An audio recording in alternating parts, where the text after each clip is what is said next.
বিসমিল্লাহির রহমানির রহিম। আমরা প্রায় স্বপ্ন দেখি। স্বপ্নে ভালো মন্দ উভয় দেখে থাকি।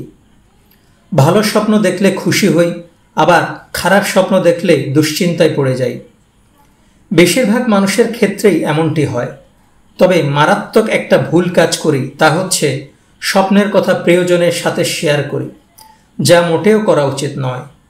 কারণ ভালো স্বপ্ন মহান আল্লাহ তাআলার পক্ষ থেকে আসে, আর খারাপ স্বপ্ন শয়তানের পক্ষ থেকে আসে।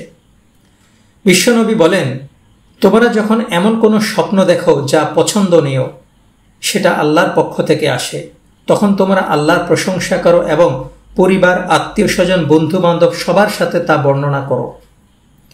আর যদি এমন কোনো স্বপ্ন দেখো তা অপছন্দনীয়, যা শয়তানের পক্ষ থেকে আসে, তখন তা কাউকে বলবে না, প্রিয়জনদেরকেও না, কারণ এতে ক্ষতি হবার সম্ভাবনা থাকে।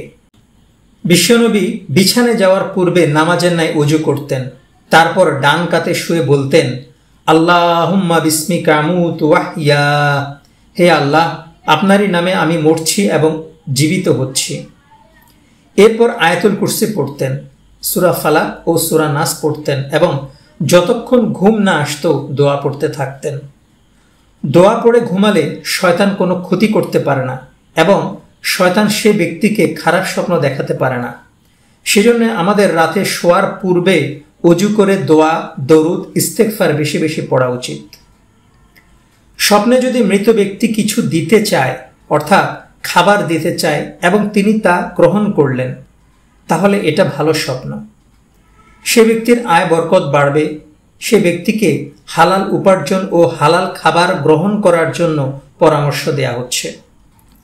আর যদি স্বপ্নে মৃত ব্যক্তি খাবার দেয়, আর যাকে স্বপ্ন দেখানো হচ্ছে তিনি স্বপ্নের মানুষটির কাছ থেকে খাবার গ্রহণ করেননি, তাহলে তার আয় রোজগারে বরকত আসবে না।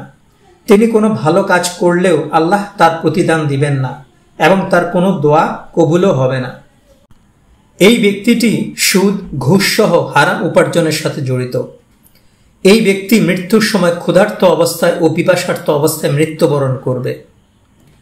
স্বপ্নে যদি মৃত ব্যক্তিকে দেখেন যে তিনি আপনাকে একখানা চাদর দিচ্ছেন, তাহলে আপনার আয় রোজগার, পদমর্যাদা বৃদ্ধি পাবে।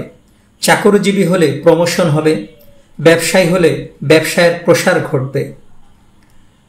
স্বপ্নে দেখলেন যদি মৃত ব্যক্তি আপনাকে কিছু দিচ্ছে, যেমন পোশাক দান করল বা পোশাক দিল আপনাকে, আর আপনি তা পরিধান করলেন, এটা ভালো স্বপ্ন নয়, এতে বিপদ আসতে পারে। আর যদি দেখেন স্বপ্নের ব্যক্তিটি পোশাক দান করলেন কিন্তু আপনি তা পরিধান করেননি, তাহলে বুঝতে হবে মৃত্যু খুব কাছাকাছি। পরকালের শাস্তির জন্য আগাম বার্তা দেয়া হচ্ছে। আর যদি স্বপ্ন দেখেন সাদা ধবধবে কাপড় দান করা হচ্ছে, তাহলে বুঝতে হবে ভবিষ্যৎ উজ্জ্বল, আপনি জান্নাতবাসী। যদি স্বপ্নে দেখেন মৃত ব্যক্তি আপনাকে একখানা পুরাতন কাপড় দান করছে, তা আপনি গ্রহণ করলেন বা নাই করলেন, আপনার বিপদ শুরু হয়ে গেছে, আপনি দারিদ্রতার দিকে এগুচ্ছেন। সুতরাং প্রতিদিন রাতে শোয়ার সময় ওযু করে দোয়া পড়লে খারাপ স্বপ্ন থেকে মহান আল্লাহ তাআলা আমাদের হেফাজত করবেন। তবে হালাল পথে উপার্জন করলে, হালাল খাদ্য গ্রহণ করলে, নেক বান্দা হলে খারাপ স্বপ্ন দেখার সুযোগ থাকে না, অর্থাৎ শয়তান কোনো ক্ষতিই করতে পারে না। মহান আল্লাহ তাআলা আমাদেরকে হালাল পথে উপার্জন ও হালাল খাদ্য গ্রহণ করার তৌফিক দিক। আমিন।